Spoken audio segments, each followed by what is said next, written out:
What is up, guys? Welcome to the show. You're listening to the Dynasty Fan Podcast. We got a good show for today talking about a week 6 recap of the best plays, right? RBs, QBs, wide receivers. So what's up, Ryan? How you doing, man? Doing well, man. Excited to talk some fantasy. Doing pretty well in most of my leagues. Put up a couple duds in a couple leagues, but for the most part, doing well, man. Wide receivers are saving me big time today. Yeah, for sure. Some big performances, man. So we're gonna start out going over some QB performances, noteworthy performances, starting with Mr. Matty Ice. Finally, a big game for Matt Ryan. He's QB2 on the week right now. He's got 27 fantasy points, almost 400 yards passing, 380 yards, 389 yards passing, 3 touchdowns. Worth noting though, 58 pass attempts, man. That might be like a season high right now. I know Tua threw a lot too that one game, but 58 passing attempts. So with no JT, they definitely threw the ball a lot. But still, if you're a Matt Ryan owner, right, and Michael Pittman had a huge game, definitely good to see.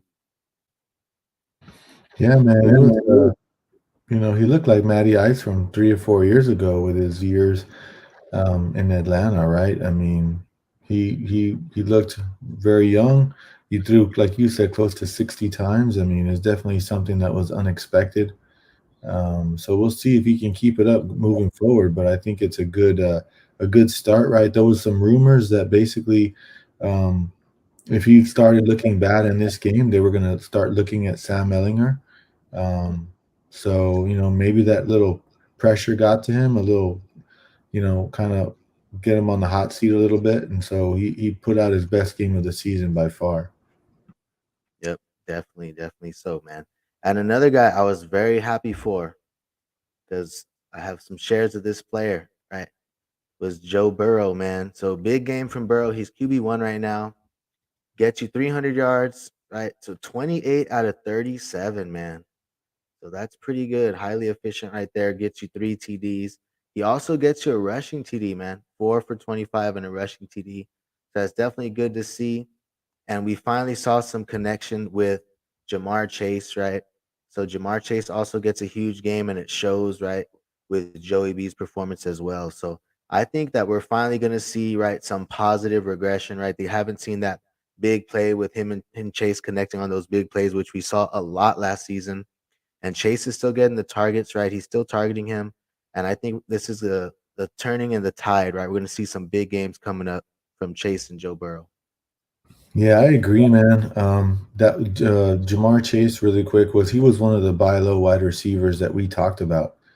These first 5 6 weeks, we just said this is not the Jamar Chase that we know. He's going to turn it around. He's too good, and he has Joe Burrow. They have great chemistry. He has big play capability and big threat capability, and we finally saw that today. As far as Joe Burrow is concerned, we knew that he's a great quarterback. And today, I just knew that he was going to have a good game. A lot of people in the TikTok were asking me Geno Smith or Joe Burrow, and I'm like, look, I know Geno's been great, but I'm not going to sit Joe Burrow for Geno Smith, and it definitely paid off today. He came out and he had a great game, so it was really good to see for both those guys. Yes, sir. Now moving into the running backs, somebody that you may not have heard of. We got this guy won me a league, man, probably maybe two in a pinch. Deon Prime Time Jackson, man, RB1, and he got hurt too. He left like early, like in the I think early in the fourth or something. Like he left early in the game, dude, and he had 28.1 fantasy points. He is the RB1 on the week right now. So just crazy, man. If you plugged and played him, great game from Mr. Deon Jackson, right? He filled in nicely. 12 rush attempts for 42 yards, so nothing really there. Get you a rushing touchdown, but man, 10 receptions for 80 yards, dude. So that was it right there. That was a lot of the production, and we really liked him, right? As going in as a little sleeper because with no Naheem Hines, no Taylor, we figured that he would get some targets as well as the carries. But man, 10 receptions for 80 yards. That's great. RB1 on the season. I mean RB1 on the week. I definitely didn't see that. But I thought, hey, maybe a top 20, top 20 finish might be on the cards. But dang, RB1. Yeah, on the live stream, he was somebody that I was basically saying, yeah, if you're in a pinch, if you and you know maybe he can get you 10, 12 points. It goes out and just balls out, man, 25 points. And it was really all in the passing game, like you said. So I think this is kind of a good sign for Jonathan Taylor, man. Hopefully he can come back and get those passing targets because he's definitely going to be the runner. I think he's going to be a lot better runner, but the passing targets is just what we haven't really seen from Jonathan Taylor yet so far this year. So hopefully, the my Jonathan Taylor shares will come back quickly and put up similar performances moving forward. Yep. And another great performance, right, from Rhamondre Stevenson. So he follows up his big performance from last week with yet another one. He is the RB2, man. The RB2 on the week gets you pretty much 20 plus opportunities again. 19 carries, 76 yards, 2 rushing touchdowns, man. So no Damian Harris, man. I don't know how long Damian Harris is going to be out, but as long as Damian Harris is out, man, the upside of Rhamondre is just it's ridiculous, man. Then he gets you 4 for 5 in the targets, right? So 4 receptions, 15 yards. So Rhamondre right now, he's looking pretty, man. He was pretty much beat out, right? Damian Harris. He was already earning a little bit more work with Damian Harris in the lineup. So now without Damian Harris, man, he's got a really high, really top 5 ceiling. Yeah, well, he was somebody that I was telling people on the live stream to get in your lineups, get him in your DFSs, and he definitely paid off, man. And it's kind of weird because he did kind of start off a little bit slow. It looked like the Browns were trying to make a concerted effort. They were playing against a backup quarterback in Billy Zappi or Zape, or however Yeah, you pronounce his that- name. But so they made a concerted effort on the ground to kind of try to stop that New England rushing attack. But Stevenson, man, he's just explosive. He busted off a couple of huge runs, gaping holes, and then like you said, if he's going to get any work in the passing game, he's going to be top 5, man. Without Damian Harris there for sure. yeah, for sure, man. And well, not another, but another rookie that is stepping onto the scene, right? We've seen Damian Pierce. We've had Brees Hall, which Brees Hall again, man. Another great performance from Brees. But we're gonna go with Kenny Skywalker, man. Finally gets his shot, his season debut, right? Where he gets the workload. 21 rush attempts, gets you basically 100 yards, 97 yards, 4.62 yards per carry, gets you a touchdown. And I do like that he got 3 targets, man. Not much, but that's still good, right? Couple extra points in your PPR leagues. So Kenny Skywalker, man, not bad for his first outing. Played Arizona, which is a decent defense, right? Gets the Chargers next, so should be a pretty good outing for him next week as well. Yeah, man. I mean, he was an RB7 on the week. I mean, that's huge as a rookie to finish RB7 in really your first game, coming out being the main guy, right? Like we saw him like in spurts in previous games, but this was basically like his first game as the main RB, and so to come out and do what he did was very impressive. And the Seahawks have a need, man. Without Penny, there's going to be volume. He's going to get touches as long as he can stay healthy. I mean, he's going to be probably an RB10 rest of the season, or better, RB10 or better rest of the season. Yeah, for sure, man. And another big performance. This guy's CMC gets you another 20 piece, man. So CMC, really the difference right now has been the targets. Like like that's 3 weeks in a row with 20 plus fantasy points, right? But he only had eight carries, 14, then 13 this week. But the difference, this is was targets. Week 4, 9 targets. Week 5, 12 targets. Week 6 right now, had 8 targets. He went 7 for 90 yards, basically 90 yards in the passing game. So definitely going to be huge for his upside and his ceiling. That was a little concern early on, right? With Baker, he wasn't really getting some targets early on. Early, it was like 4 or 5 targets, right? Those first 3 weeks. So now you're seeing 8 to 12 targets. That's definitely gonna be great for his ceiling. And I'm just glad to see CMC, right, living up to the hype, right? With 3 games with 20 plus fantasy points. So definitely good to see, man. CMC still balling out. Yeah, and especially with all the trade rumors, there's a lot of rumors out there that the Panthers are willing to move him. There's a handful of teams that are interested, and he came out and he put on a showcase, man, and he definitely said, "Hey, I'm a valuable RB. a top RB in this league, and he stayed relatively healthy through the first 6 games. So, I mean, we'll see. We'll see what happens. There's definitely some teams that need a running back, and he could definitely help make a team a playoff push or even a championship contender if he joins their team. So we'll see what happens. It's going to be interesting next couple of weeks. Yeah, I heard Niners were interested, and then even the Bills, which we know, and the Rams, man. I know the Rams shopping acres. If he would go to the Rams, so worth mentioning too, right? Deontay Foreman, Chuba Hubbard might be good little ads right now. Sneaky ads coming into the next week on your waiver wire. If CMC were to be dealt, right, then those guys pretty much come into the front lines, right? So it's just some names worth mentioning. And it wouldn't be a Dynasty Fan podcast show if we didn't mention Travis Etienne and JRob. We're saying it again, man. Travis Etienne again just outperforms JRob, right? With similar carries. The yardage that he gets is just a lot. It's just a lot different, right? He just looks different as a runner, right? As a playmaker in that backfield. And it's not looking good for JRob, man. That's 3 games in a row that it's just been really poor performances. RB 63 in week 4, right? Week 5, he was RB 50. This week, RB 30, man. So JRob seems to just been struggling, right? They even put in Jermichael Hasty. Even Jermichael Hasty went in there and he ripped off a big run. Jermichael Hasty had a big touchdown run. So it's just not looking good for JRob, right? So Jermichael Hasty would finish as an RB19, man. I think it was only a few carries, but still, even he finished over JRob. So I don't know, man. It's not looking good for JRob, but definitely looks good for Etienne. I think he just got to get more work, right? It's still decent, right? He's doing good. He's getting you the yards, but he's not got the goal line carries yet. Hasn't got a touchdown yet. But I think he's got to earn more work coming into this next week. Yeah, I agree, man. I think the tides are definitely shifting little by little.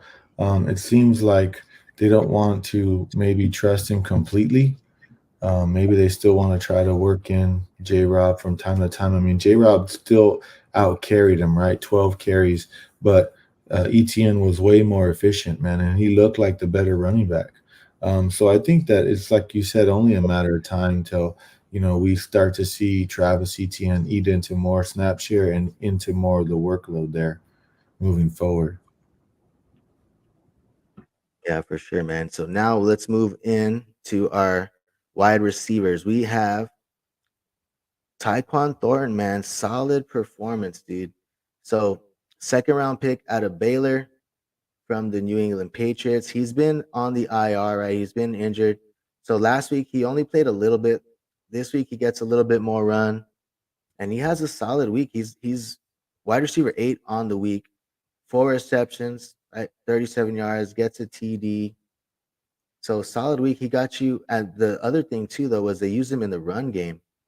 He had 3 rushes for 16 yards. So maybe without Damien Harris, maybe they're going to use him a little bit at the goal line. Gets you a touchdown also in the run game. So definitely good to see, right, from Tyquan Thornton. Not bad for his second game. Not bad, man. Yeah, man, I'm loving him. I got some shares of him in Dynasty. And honestly, I was kind of in danger of dropping him this past week, just because I really needed a running back, and so there were some good options on the waiver wire. But I'm glad I held him, man. So it's looking pretty good moving forward. I mean, we know that they have Jacoby Myers, right? Jacoby Myers is the wide receiver one there, but after that, I think it's really up for grabs. I mean, we have seen Devontae Parker when Jacoby was out be pretty solid. But they need a playmaker in that offense besides Jacoby, and Tyquan Thornton can definitely be that, man. His speed is electric. That's why, like you mentioned, they're trying to get him the ball, not only in the passing game but on some runs and things like that. So I mean, so yeah, we'll see. I'm excited for him moving forward. Hopefully, he can stay healthy. Yeah, I got him relaxing on some taxis, man. So definitely good to see. So now next receiver getting into is gonna be the Lazard King, man. Alan Lazard, he's been pretty steady, since he's come back. He had that his first game back was decent, 9 points, right? But pretty much since week 3, man, 14, 17, 13, 17 points. So that's a solid floor. And these past weeks, all above 8 targets, right? 3 weeks in a row, 8, 8, and 9 targets. Only 4 receptions, but pretty much they're using him a lot. They're looking for him a lot in that red zone. He's got 4 touchdowns in the last 5 games. So Lazard, man, if he's getting 8 or 9 targets, right, that's pretty good. And then they're using him in the red zone. So he's a solid, right, wide receiver 2 option, right? You're not playing him as your wide receiver 2, but a little flex play, maybe wide receiver 3. That's a solid floor there for Lazard, man. Yeah, I said it on the live stream, man, but Aaron Rodgers is looking for him, especially when they get down by the goal line. We know that Aaron Rodgers likes to trust certain receivers, and he has some chemistry with Lazard. So, like you said, four touchdowns in 5 games. That's pretty big, man. And so, he also has a 100-yard game in those 5 games. So he really is, basically solidifying himself as Aaron Rodgers' basically number one weapon, or at least 1A, right? Because the Romeo Dobbs is still getting some targets too, but I think Lazard has been more consistent, at least through the 5 games so far. Yeah, for sure, man. So going into the wide receiver 1, pairing with Joe Burrow, the wide receiver 1 on the week, and we have Mr. Jamar Chase, man. So big game from Jamar Chase. Definitely good to see. So he goes out 7 receptions for 132 yards, man. So the positive regression hits hard today. Finally, we get some big plays. It's not a Gabe Davis like performance, right? He needed 7 receptions on there to get his 2 touchdowns, but solid performance, man. 32.20 fantasy points for Jamar Chase. You love to see it. We've been saying, right? He's getting the targets, right? He's been getting the targets. It's only a matter of time to those big games hit. And I'm very glad to see it finally. I had a pin post, right? I had that pin post of him on Twitter being my wide receiver 1. I was like, man, if he does another game, I'm going to have to take that down. I can't have that up anymore. But 32 points for Jamar Chase. Definitely good to see. Big game from him and Joe Burrow. I'm hoping that we continue to see these big plays going forward as well. Yeah, man, it was definitely exciting to watch. That game was definitely probably one of the games of the week that were just putting up a lot of points. His second touchdown was a 60-yarder, man. It's crazy. It was a 60-yard touchdown. I mean, he's just so explosive and electric. Somebody that you're gonna just put in your lineup every week and start no matter what, because he can go off for these types of performances. So moving forward, like you said, I hope this is kind of like that marker where you're just going to be a little bit more consistent moving forward.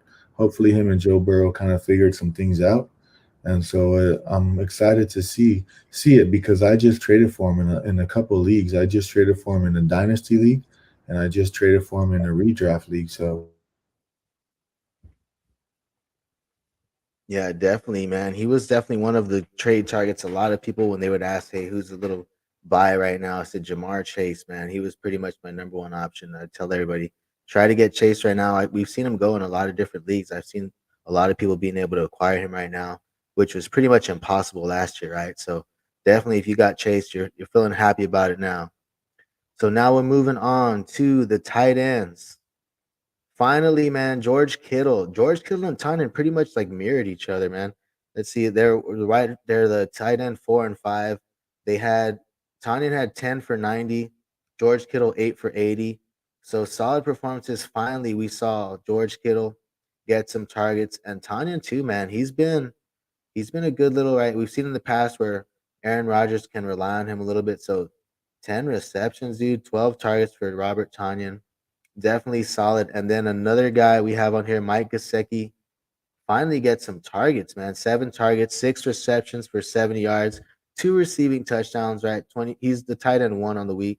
So probably won't get those touchdowns, but still good to see, right? Mike Gesicki get a little involved. Hopefully going forward, they'll try to involve him a little bit more. They just haven't really involved him in the offense. So definitely good to see Gesicki and Kittle finally doing something, man. yeah, man. I mean, it was getting rough there for a little bit. I was getting questions like Kittle or Taysom Hill today for tight end, and I'm like, guys, look, I know Taysom Hill had a huge game last week, but that's just too volatile for me. I don't want him to be my tight end if I have George Kittle, right? If you have George Kittle, you got to start him every week, man, with the exception of a couple guys. If you drafted George Kittle, I mean, you have to put him in because he's capable of putting up numbers like he did today. I mean, like you said, 12 targets. He had a good game. It was his best game of the season. Hopefully that they'll continue to use him the way they did today moving forward. So Yep. And so now, finally, we're going to be closing. Time to panic. Is it time to panic, right? On some of these players. These are some guys that all RBs, mind you, that I just think, man, it's time to worry, right? So Dobbins, he had one big game, hasn't looked good since. Something happened. He got banged up again, right? He had something going on with his knee again. I'm not sure if it's the same knee that he injured last season, but Dobbins, man, out. And now Kenyon Drake went in there. I mean, he looked decent. He's probably gonna be a popular waiver ad, right? Kenyon Drake went in there. He looked pretty good, man. Looked pretty solid. Then you have Najee, man. He gets 14 carries, 40 yards, man. It's been bad for Najee. Then he gets you a touchdown, right? So Najee gets you a touchdown, 2 receptions, 12 points. Not what you want to see, right? You finally got the touchdown. It's a decent game, but you think 12 points, you would think you want to see that with no touchdown, right? This is with the touchdown. That's pretty much, I mean, that's pretty much the ceiling, right? The ceiling is 12 to 15 points. That's not what you want with your round one draft pick. Then you have the news with Cam Akers, man. It's not going good with Cam Akers. I think he wants out. Not sure he liked the role for him that they had for him. So I'm not sure they were actively trying to trade him and he didn't like that. I'm not sure what's going on, but they're trying to trade Cam Akers. They have him on the trade block. So it might be good, I guess, depending where he goes. If he goes to a backfield that he could basically lead, but there's not many spots, man. So we'll see who ends up in the Cam Akers sweepstakes. Maybe the Niners, right? But they got Elijah Mitchell coming back. So if you Daryl Henderson owners, right, you should be happy, right? Maybe Kyron Williams is a good little flyer coming off the IR soon, I hope. And you got the Washington backfield, man, with JRob and Gibson. It just looks like a mess, man. It's a split backfield, right? Three-headed backfield and not so great of a team, really, right? It's not so great of a team. So not good to see, right? For JRob. I know the coach said maybe they're going to get Gibson more involved next week. It's just not good. I really don't. I would want to like. I have one league where I have Gibson and Robinson. I might try to just package both of them to somebody and try to grab somebody. Man, I'm gonna probably look around and see if I could shop both of them and 2 for 1. Right, send them two and grab an RB that I like better than them. And then the Green Bay backfield also. Right, Green Bay in general just hasn't looked good. AJ Dillon has not looked good, man. AJ Dillon, or it has not been good for fantasy, as well as Aaron Jones. Really, Aaron Jones outside of like one big game, it hasn't been that good for Aaron Jones as well. AJ Dillon, 9 fantasy points this week, RB21. Aaron Jones with 7 fantasy points this week, man. So Aaron Jones, I'm a little disappointed. I got him.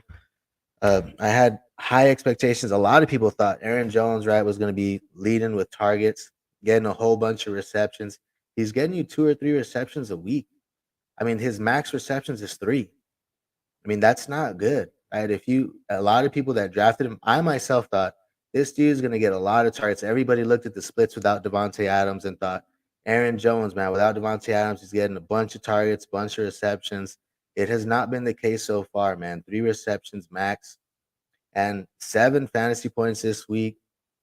So I'm disappointed in Aaron Jones, man. A lot of his production came from week 2 where he had those 32 fantasy points with a receiving touchdown and a rushing touchdown. So I'm a little worried about Jones, man. I might be looking to shop him as well. yeah, man. I mean, out of all these guys, there's definitely concerns for a lot of them, right? Because when we're looking at we're at week 6 right now, so getting to almost that halfway point, right? Week 7, week 8 is pretty much the halfway point of our season, right? If you play in a playoff start like maybe week 14 or 15 for most people. So out of all the guys that I'm most concerned about, I would say it's J.K. Dobbins, man, just because of where he was drafted in redraft leagues, and then also he hasn't looked very good. But then today he also he said his knee was stiffening up on him or swelling up on him or something. So that's just not good, man. I mean, let's hope that he's okay. Let's hope that he doesn't miss time. But he just hasn't looked good, and he's not getting the work. He's not getting volume. So he's the guy I would say I'm most concerned about. The other guy is Cam Akers, man. He's probably played his last game, like you said, in with the Rams. So we don't really know the locker room, what's going on there. But maybe this is a good thing, depending on where he gets sent out. So we'll see. But out of all these guys, if there was a guy, I guess we're going to talk about this later on. But if there was a guy I think I would buy low on, it's probably Aaron Jones, man. But I'm going to do some more digging and some research, and we'll talk about that later on during the week. Yeah, for sure, man. Maybe a trade show coming up or a buy low, sell high show coming up. So that's all we have for you guys. Thank you guys for listening in and tuning in, supporting the channel. Be sure to give us a like and subscribe to the podcast if you have not already. And until then, we will see you guys next time, man.